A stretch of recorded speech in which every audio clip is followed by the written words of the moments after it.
રાજસ્થાનની રેતાળ ધરતી પર બાડમેર જિલ્લાના નાનકડા ગામ કાશ્મીરમાં લગભગ 100 વર્ષ પહેલા એક દૈવી આત્માનો જન્મ થયો, જેનું નામ હતું રામદેવજી.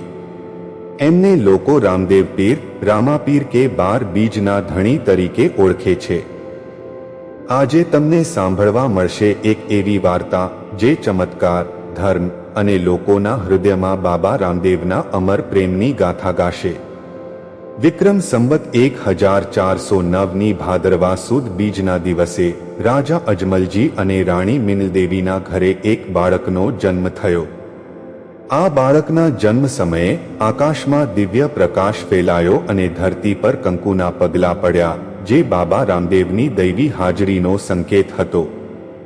રાજા અજમલ નિઃસંતાન હતા અને દ્વારકાધીશ ભગવાન કૃષ્ણની તપસ્યા કરીને તેમણે આ બાળકને મેળવ્યું હતું. લોકો માને છે કે રામદેવ પીર ભગવાન કૃષ્ણના અવતાર હતા, જે ધર્મની રક્ષા અને ગરીબોના ઉદ્ધાર માટે આ પૃથ્વી પર અવતર્યા. નાનપણથી જ રામદેવના ચમત્કારો દેખાવા લાગ્યા. એક વખત ગામમાં દુષ્કાળ પડ્યો. ખેડૂતો ચિંતામાં હતા, પરંતુ બાળ રામદેવે હાથ ઊંચો કરી આકાશ તરફ જોયું અને અચાનક વાદળો ગરજ્યા, વરસાદ વરસ્યો અને ધરતી લીલીછમ થઈ ગઈ.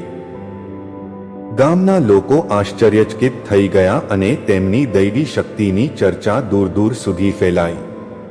રામદેવ પીરે યુવાનીમાં નાથ સંપ્રદાયના ગુરુ બાળકનાથ પાસે દીક્ષા લીધી અને યોગસિદ્ધિ પ્રાપ્ત કરી. તેમણે નિજિયા ધર્મની સ્થાપના કરી, જેનો મૂળ સિદ્ધાંત હતો મૂળ ધર્મમાં રહો, બધાને સમાન ગણો. તેમણે ઉચ્ચ નીચ, જાતિભેદ અને ધર્મના ભેદભાવને નકારી દીધા.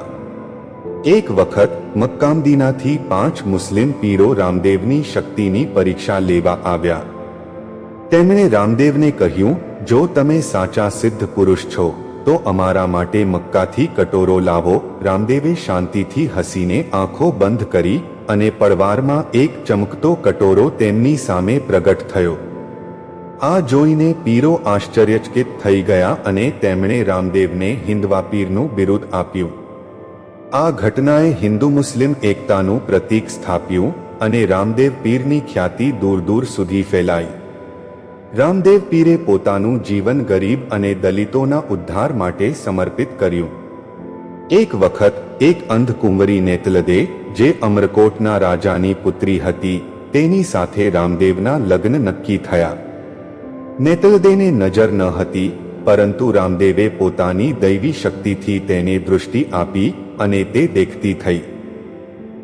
આ ચમત્કારે લોકોના હૃદયમાં રામદેવ પીર પ્રત્યેની શ્રદ્ધા વધારી.